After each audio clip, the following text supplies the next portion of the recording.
Okay, it's going to be good to get back home again, and hopefully our guys will play much better than our last time we played. But again, we're fortunate to be in the position we're in. We're 7-2, and we got our last conference game, against an Eastern opponent, and hopefully we'll play well.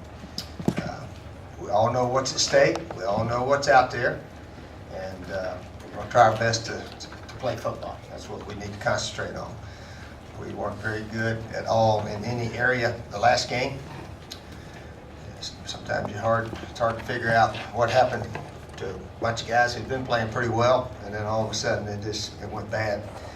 And as bad as it went, though, we win 2 points in the fourth quarter. That was what was interesting. But it continued going bad and went the other way.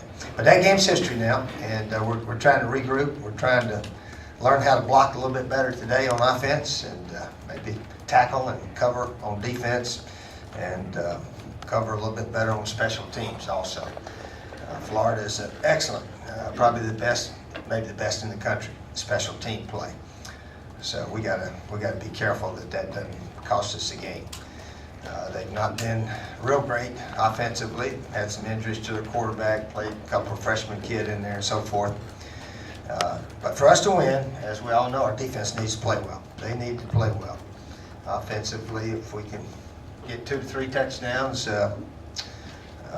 driving the ball, that's about what we're good for. And that's just where we are, as most people know. But we're 7-2. We've beat every team in the East thus far. We've got an opportunity to go back-to-back against Georgia, Tennessee, and Florida. Huge game for us to put us in really, I think, pretty good shape for a lot of good things to happen. Last conference game of the year. So we're gonna try to have really good days of practice. We need our fans out there screaming and yelling Saturday at high noon.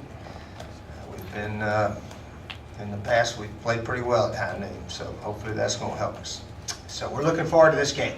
We're looking forward to it, and I'm sure our fans are looking forward to it also. It's not very often that South Carolina's got a chance to achieve what we have a chance to do here in the last conference game of the year. So hopefully it's going to be a fun day, but we got to play well. Florida is a very good team. They got excellent athletes at all the positions, and they're going to come in here to beat us, certainly. So it should be a heck of a game. Coach, injury report, I guess, beginning with Connor. Yeah, we think Connor's going to be all right by the middle of the week. Clint Haggard, our trainer, gave him the test to see how he was doing, and he's been doing very well. Vontae Holloman is still hurting a bit. We don't know if he'll be able to play. Antonio Allen should be back. He was running around last night for the first time in a week. So hopefully he will be able to play the entire game for us.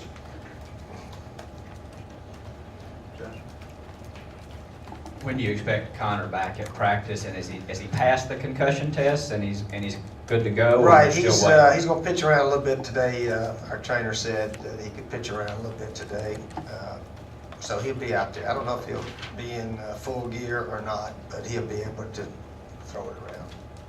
He felt fine last night, and they held him out. But today he should be able to throw.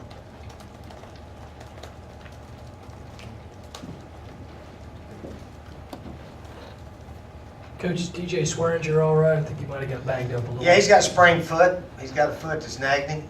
He probably won't practice too much during the week, but they think he should be able to play. It was bothering him a little bit. That's one reason he was not on kickoff coverage.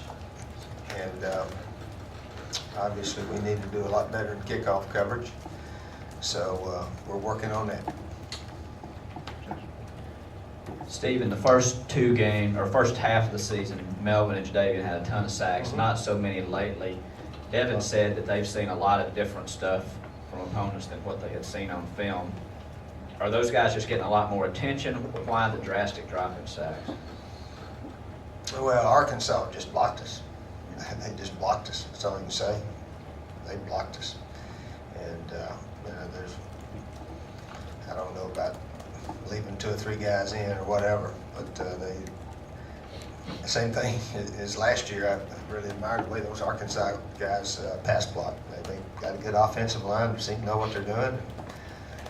They took it upon themselves as a challenge to block our guys. Yeah, our guys have not been as productive as they were earlier, and we've talked about it, and we need to get back really playing. So for us to win, they've got to play well up front. Steve, how unusual has this season been, or has it been unusual in the sense that so many personnel changes, injuries that you guys have had to deal with? Have you had a year like this before? Well, a little unusual, but again, we're 7-2 Yeah. and 5-2 in the conference, and got a chance to win more conference games than ever around here in 20 years of ball. So, I mean, we can't stand around here and feel sorry for ourselves, even though we haven't, played spectacularly. We've won a bunch of games, and so we just got to look at where we are and try to get ready to play our best this week with the players we have, and that's what we're going to try to do. Coach, last year at Florida, Marcus Lattimore had like 37 carries and 207 yards rushing. Will the rushing game be the focus again on offense to try and exploit Florida like that? It'll be like we've been doing most of the year. If we could run a little bit more than we throw, that is certainly our best way to go about it. But we'll see how the game progresses, and hopefully we can throw it around better than we have lately. We're working on it, but we were very sad the other night trying to throw it around, and hopefully we can get better. Coach, is there a concern that maybe some of your players think this Florida team was that close to losing 5 games in a row? How do you get the Yeah, focus? you gotta realize Vandy may be one of the best teams in our division right now. They almost beat Georgia. They had Arkansas on the ropes. Almost beat Florida, and then other than that, Florida had to play LSU and Alabama. We didn't have to play those two, and Georgia didn't have to play them. So that's why we got such a good record, and why Georgia's got such a good record. Actually, as we all know, scheduling is important. So we've benefited, us in Georgia, from that, and of course they still got 2 games. We got 1 game. But Florida's a good team now. They're a very good team. You watch them on tape, and nobody hits much on them. Georgia hit 2 jump balls on 4th down for touchdowns. Defensive back, receiver just jumping around for it, and Georgia kid came down with it. And so they don't. Nobody goes up and down the field on them very well at all. Steve, the hit on Connor on Saturday, did you get a chance to take a second look at it? What did you think? Did you guys contact the league about it? Well, the first one, they called the penalty on the first roughing, where the guy headbutted him after he threw the ball. And second one, we turned it in. We'll have to see what they say. It was hands to the face, whether or not it was a helmet and hands. The head officials will, try to figure it out. But it must not have been. The head ref was standing right there watching the play. But we did turn it in. Coach, it's been reported that the Arkansas coach said he should have scored 60 points on you. He could have. He could have scored maybe 65. How do you view the respect of the other coaches in the league? How do I what? How do you view the respect the other coaches have for your team in the league? Oh, I think he has respect for our team. I think he said after the game we could have scored 60, 65. When they dropped, 2 or 3 touchdown passes? Had to kick a bunch of little field goals and missed 2 of them. And that's why we were in the game. And I was thinking, man, something good is really going to happen to us tonight when it got to 30-28. But then 4 or 5 plays later, they were in the end zone, and we were getting that penalty when we were after the pass up to midfield that sort of, really took the heart out of us a little bit because I think we had the interception next play or so. But anyway, or the sack, I guess it was. But yeah, they could have. Yeah, they could have. I don't have any problem with him saying that. Because they could have. He's just being honest. Steve, you had said you're not terribly happy with the special teams, but you seem happy with the way Coach Butler Oh, is yeah. doing things. The schemes you think are fine, it's just an execution issue over there? Well, we've probably got to change personnel again. We're going round and around with our personnel. And prior to last week, we had Antonio and Melvin ready to cover. And then, of course, Antonio was out. So we sort of went back to some guys that had some problems. But we were close on a couple of returns. Got one up to midfield there. Vic got one up there. But yeah, nothing wrong with our schemes. No. How's that? The same thing happened to special teams that really happened to our offense and our defense. You know, we just got run over. They out-executed us, outplayed us, out-hustled us. And that's when you really look bad. But now our schemes are okay. Oh, yeah. You mentioned Antonio being out, but you've also had a bunch of other injuries. Looks like Brandon Wilds has had to do less on special teams because he's so much on offense. How much have those frontline injuries bled down into the special teams? No, I just think, again, it's playing your assignment, playing with great effort, getting off blocks, things like that. We didn't do very well.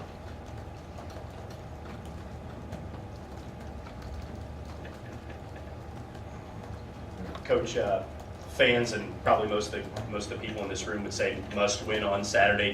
Do you say that to the players, or do you have to say that to the players? Well, it's a must win. But we're going to try our best to win. I don't know. I don't like to use the word must. Sometimes your guys get a little too uptight if you try to say we have to do this, we have to do that. The only thing we ever ask them to do is play your best. Be mentally, physically, emotionally ready to play your best, and that's what we're going to try our best to do. But we actually, when you look at the way our team has played this year, you got to say, hey, those guys are 7-2, and they're in position to really achieve some stuff this year. So we're not around here moping that we're 7-2. And we got to play one of our best games and get some fire and emotion, and I'm sure our fans will be ready for a big day here Saturday. The numbers and the rankings for each of these two teams' defenses are very similar. Very similar. Based on that, whether the two offenses are struggling, do you anticipate this possibly being a close, hard-fought, low-scoring game? Unless special teams or turnovers kick in, yeah.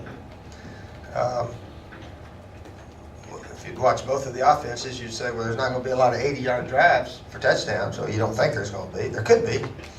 But then again, we didn't, we thought we were going to stop Arkansas a lot better than we did, but I mean, they pass blocked and they can throw the ball around, so it didn't work out there too well. But again, you come to the game, you don't know what's going to happen, and the big plays, the turnovers, you hope they go your way. So make them go our way. But we got to really be careful on special teams. Florida, they block punts, they run kickoffs back. They're the best in the country at it. They play their starters. I think Rainey's supposed to play this week. He's a guy that's blocked punts, run them back. He does it all. So we got to be at our best on special teams. Steve, if you don't have Devontae on Saturday, based on what you've seen from Bryson so far this year, what are your concerns about having to start him in particular with what he brings as a young guy? Well, hopefully he'll play solid back there, solidly. Sherrod Golightly is another candidate. He's practiced a bunch back there, number 9. So, he's been here all year. So we go with what we got if Vontae can't go. Is it frustrating that you could win the most conference games in school history, beat every team in the East, and still not win the division at the end? Well, if Georgia wins 7 straight conference games, they probably deserve to be the Eastern Division champion if they can do that. But we can't worry about that. We got to worry about trying to beat Florida here and let it go at that. So that's what we're trying to do right there. Steve, you said that Connor will pitch it around a little bit today, practice tomorrow, but will you still prepare Dylan as if he could get in the game? Oh yeah, they rotate and practice a bit. Although Connor usually gets 80% of it, probably 75, 80%.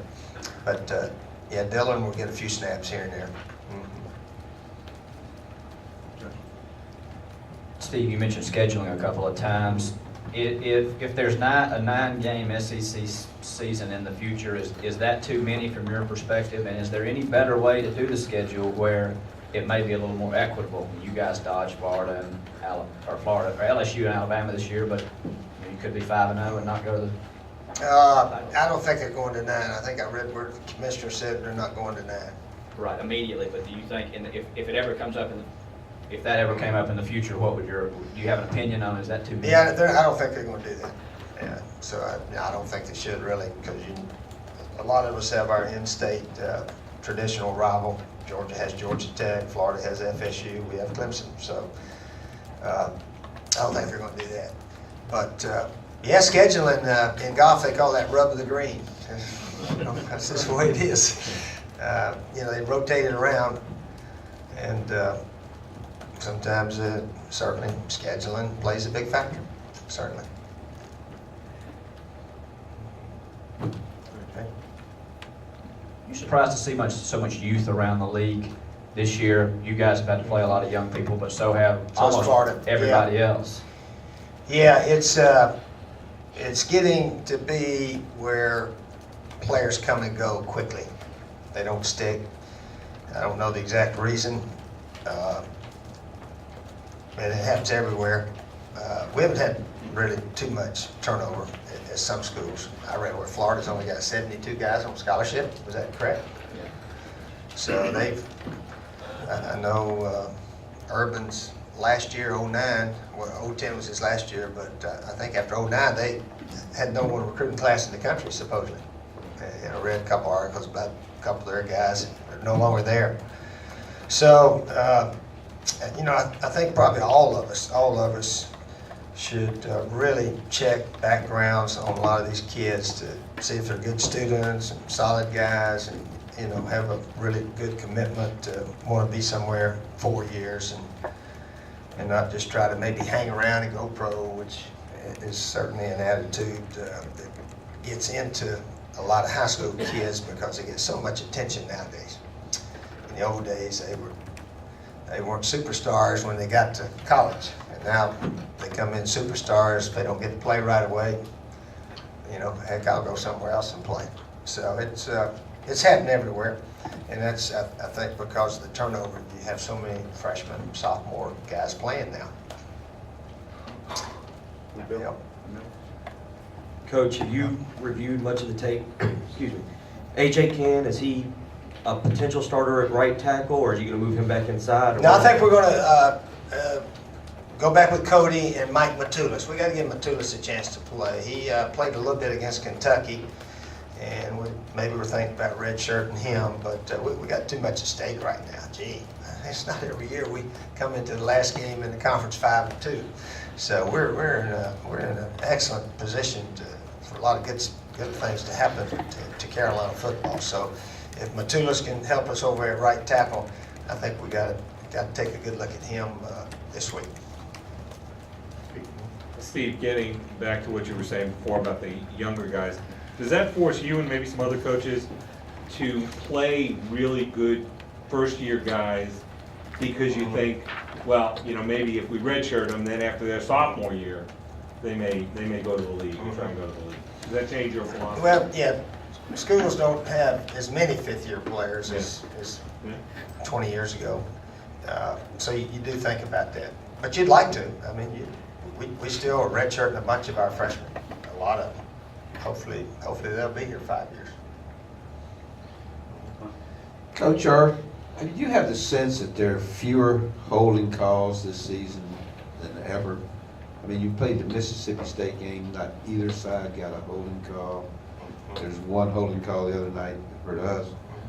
Is there a sense that there's fewer holding calls in this league? Well, they're trying to let them play, only call what's obvious. And yeah, we did turn in our one holding call after a big pass completion to Alshon. But they're trying to let them play and just call what's obvious. We turned a bunch of them in that could have been, said, yeah, could have called that, should have called it, or something like that. But there's nothing really you can do about it.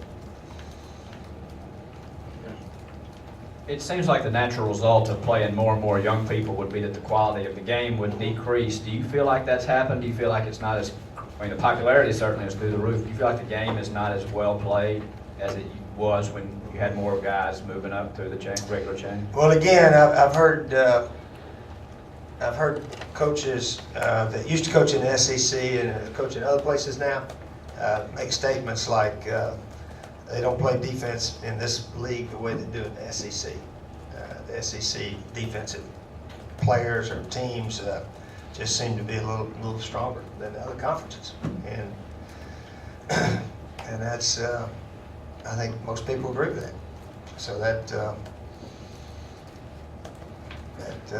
keeps, you know, a lot of SEC games from, well, that's why they're 9-6 sometimes. That's why they're 9-6, and two big, strong defenses going at it. But there's, I mean, we don't have games like, you know, Kansas State and Oklahoma State last week. You know, you won't see Alabama, those guys having much of those games. And Alabama certainly can score a lot, and LSU can against maybe the rest of us or whatever, the rest of the conference teams. But who knows? Who knows? But again, just the fact that defenses seem to be stronger in the SEC. I know you try to approach the game with Florida like it's any other opponent. You've played them Yep. 6 times now. Have you noticed anything different on game day? No, really after the first year, it's been our team against their team, so forth. Yeah. But yeah, in closing, we got a lot to play for this week. I'm sure our fans will be fired up. Hadn't been here in 3 weeks, first one in a month. So let's get to the ballpark ready to scream and yell. Make it tough on the Gators. We need this one badly. Need everybody going at it. Okay, see y'all.